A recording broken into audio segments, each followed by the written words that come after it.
Heavy rains continue to persist in Dahisar, Borivali, Malad, Goregaon, Andheri, Bandra, as well as several areas of Mumbai, including Vikhroli and Mulund. At the same time, torrential rains have also started once again in the city of Pune in Maharashtra. Heavy rains continue in Deccan and Shivaji Nagar areas of the city. And due to rain accompanied by thunderstorms and strong winds, power supply has also been disrupted in several parts of the city. In fact, in a tragic incident, 6 citizens also lost their lives due to roof collapse of a building in Kalyan. 5 people sustained injuries in this incident. Traffic congestion persists due to waterlogging in several low-lying areas of Mumbai and Pune. IMD has predicted heavy rains in Mumbai, Raigad, Pune, Konkan and many districts of Maharashtra for the next 72 hours. Fishermen have been warned not to go into the sea. In fact, a hoarding has also collapsed in the midst of heavy rains in Pune, and 7 to 8 two-wheelers are buried under this hoarding. My colleagues Revati and Anuj have the details. As the unseasonal rainfall has grappled Pune city, but not only Pune city actually, but the entire state of Maharashtra, its side effects have been started as of now. An unfortunate incident has happened in Pune's Wagholi Sanaswadi area, where a billboard has collapsed and under which around 7 to 8 two-wheelers have been buried. Fortunately, there has been no casualties reported as of now, but Pune Fire Brigade as well as the disaster management team has reached to the spot and the rescue operation has been started since then. Also, a thorough investigation is being done by Pune Police as well as Pune Municipal Corporation to check whether this billboard which has collapsed is illegal or unauthorized or not. Similar incident happened in Mumbai's Ghatkopar area last year in 2024, which took lives of around 16 people. Similar incident has happened in Pune where a billboard has collapsed, but fortunately there are no casualties as of now. As I mentioned earlier, a thorough investigation is underway by Pune Police and Pune Municipal Corporation and other local authorities. Now it will be important to see that what action is taken, as Pune Police have also said that a stringent action will be taken against the owner of this billboard I will repeat again, if at all this billboard turns out to be illegal. Now it will be important to see that what stringent action is taken by the authorities.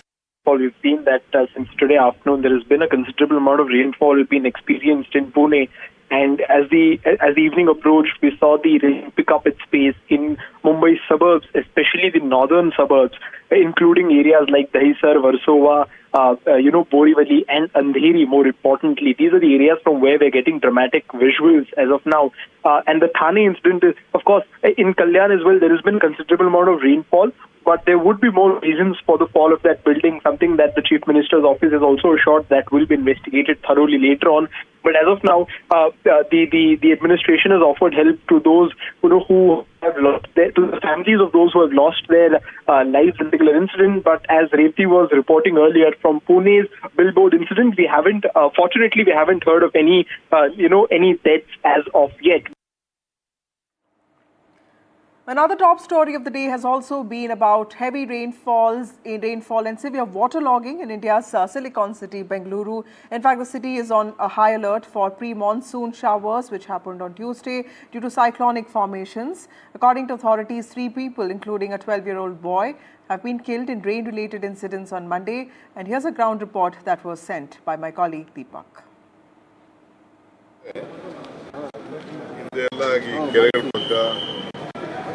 Line ಏರಿಯಾಗಳಲ್ಲಿ ಮನೆಗಳಲ್ಲಿ ಒಂದು ದೊಡ್ಡ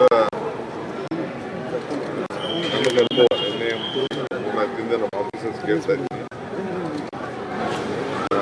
ಮುಂದಕ್ಕೆ ಇಂಥ ಪ್ರದೇಶಗಳಲ್ಲಿ ಯಾರು ಕೂಡ basement ಮಾಡ್ಕೊಳ್ಳಿಕ್ಕೆ ಅವಕಾಶ ಇಲ್ಲ.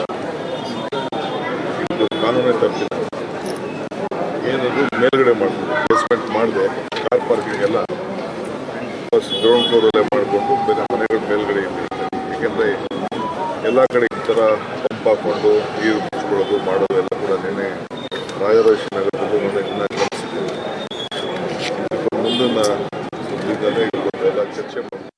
Well, for several people, especially those living in low-lying areas and severely affected by, the waterlogging and the flood situation, they are hoping for permanent solutions from the government, which doesn't seem to be coming.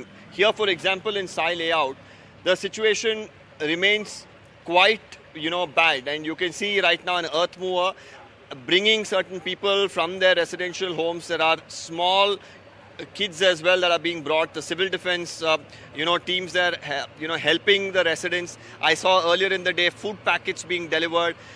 And many people who live on the ground floor have vacated. They've either gone to some of their relatives' homes. Some of them, of course, who could afford have gone to hotels. Many of them, in fact, don't live on the ground floor anymore because there has been, consistent flooding in this area for several years now.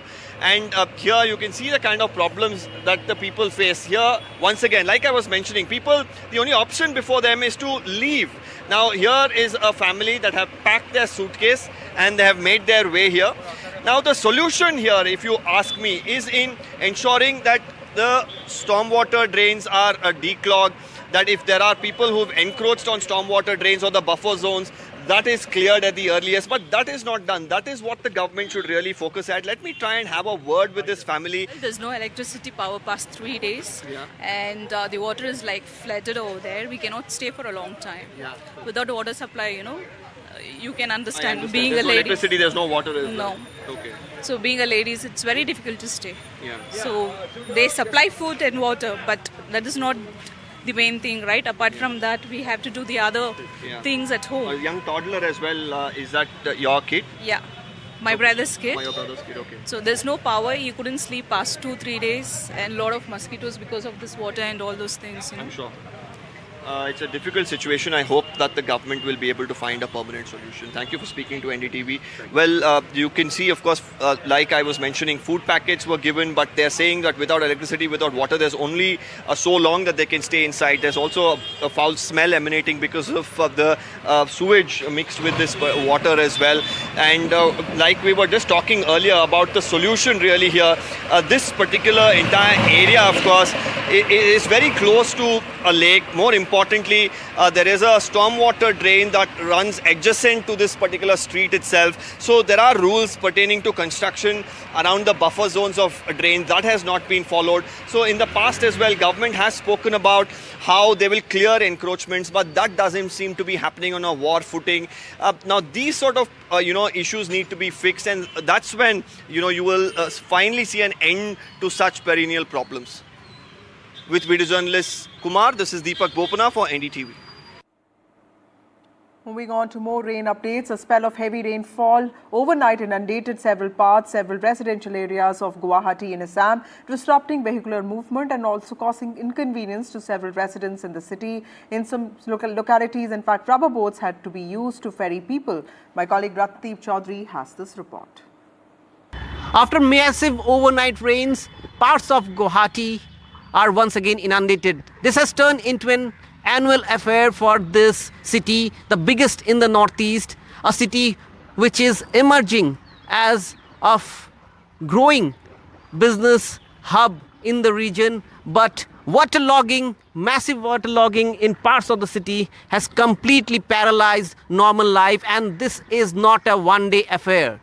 With the beginning of the rains ahead of monsoon, urban waterlogging has been a major issue for the people here, particularly in different areas. We are here in Rukmani Gaon area of Guwahati, right in the heart of the city, in state capital Dispur, not very far away from the site of power, from the seat of power at Janta Bhavan. But look at the scenario at this moment. We are on board this rubber boat of SDRF, where the local people who are resident here are being ferried to their homes from the nearest road head, because the entire stretch of this area is flooded. People cannot walk, and then these are waterlogged. The water here are from the drains. So there are massive drainage issues which are there. The state government says that it is trying hard.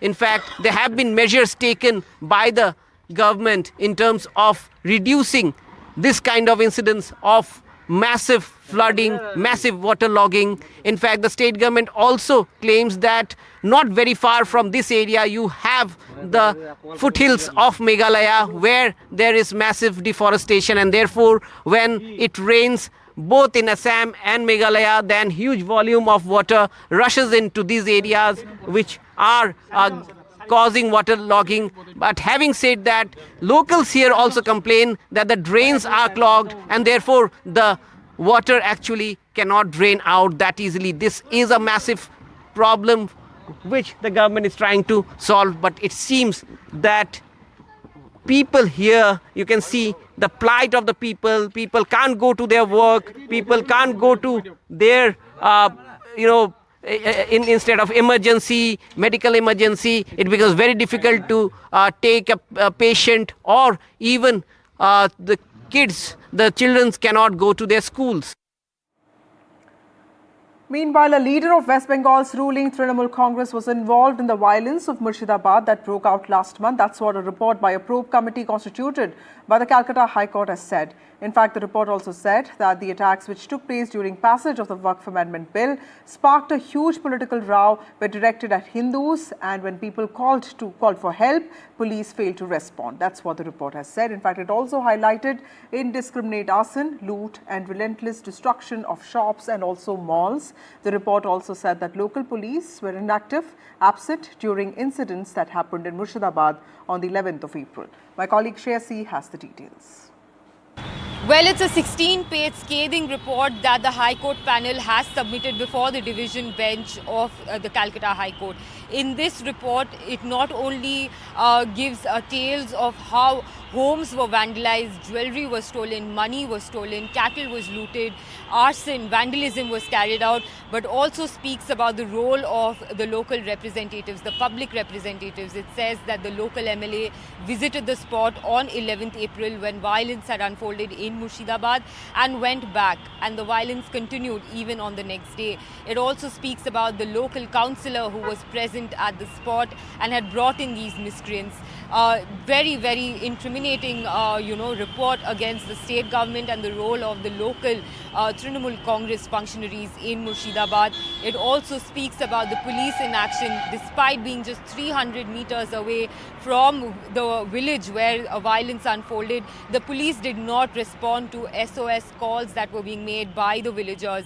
It is written in this report that has been submitted to the Calcutta High Court, and of course it also speaks about the kind of violence that was carried out across Jangipur Police District, where shops were looted, malls were destroyed and shut completely, and also how water connections were cut off so that the fire cannot be doused. So really a harrowing tale of what unfolded on the 11th and 12th in this committee comprised of the National Human Rights Commission, the West Bengal Judicial Services and the West Bengal Legal Associates. So this is a 3-member committee that was constituted by the division bench of the Calcutta High Court to go and inquire on the spot what had happened on the 11th and 12th. So far, the West Bengal Police is conducting the investigation under 3 SITs that were formed by the West Bengal government, and they continue to do so. But we'll have to wait and see whether the High Court transfers this investigation to any central agency as sought in the petitions that was filed before it or not.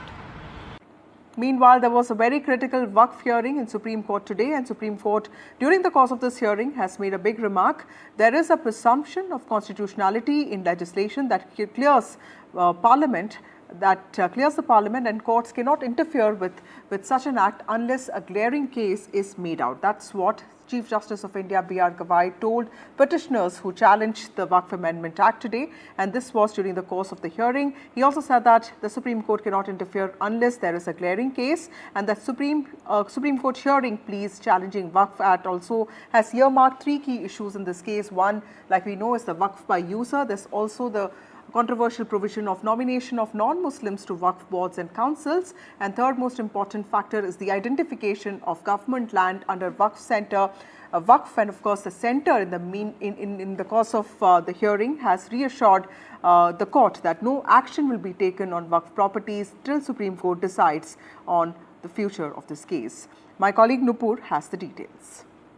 Well, the Supreme Court today has adjourned the hearing in Waqf Amendment Act. Please, the Supreme Court heard the petitioners at length today. The petitioners' lawyers, including senior advocate Kapil Sibal and senior advocate Abhishek Manu Singhvi, made their submissions against the newly amended Waqf Amendment Act of 2025. They have pressed for an interim stay from the top court.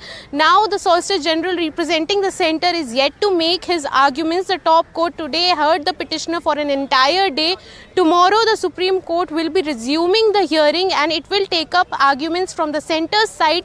And after that, the counter arguments will be heard from the petitioner, and only after that, the court will decide whether there should be an interim stay on some of the contentious provisions of the Waqf Amendment Act, which includes denotification of Waqf properties and inclusion of non-Muslims in the Waqf board and Waqf councils. Today, the bench headed by CJI B.R. Gavai heard these petitions, and in fact, CJI B.R. Gavai also asked the petitioners that they will have to make a strong case and show glaring case so that they can get this relief of interim stay, as this is a legislation passed by the parliament. The petitioners today made their arguments, quite lengthy arguments, and they said that in fact this is an attempt by the government to usurp the Waqf properties, and they have been continuously arguing that this is violative of several fundamental rights, including the rights guaranteed under Article 14, 15, 26 and 25. So for now they have made their arguments. Even the court has framed some of the questions for the petitioners which they presented their case on. They have the top court has taken their submissions on record, on which they will be questioning the Solicitor General Tushar Mehta tomorrow and will hear their submission on the same. With that, it's time for a short break. More news and updates on the other side.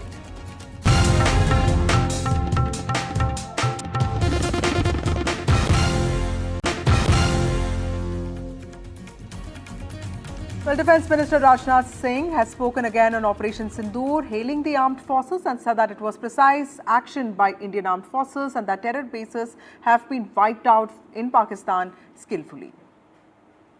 Bharat ने पिछले आतंकवाद के विरुद्ध operation सिंदूर की शुरुआत की थी और सफलतापूर्वक पाकिस्तान में मौजूद आतंकवादियों के ठिकानों पर प्रहार किया और बड़ी संख्या में आतंकवादियों का सफाया करने में कामयाबी हासिल की। हमारी भारतीय सेनाओं ने एक कुशल डॉक्टर और सर्जन की तरह काम किया है। जैसे एक कुशल सर्जन यहां बीमारी की जड़ मौजूद होती है वहीं अपने औजारों का इस्तेमाल करता है, वैसे ही भारतीय सेनाओं ने भी बड़ी सटीकता के साथ आतंकवाद की जड़ों पर अपने हथियारों का इस्तेमाल किया है।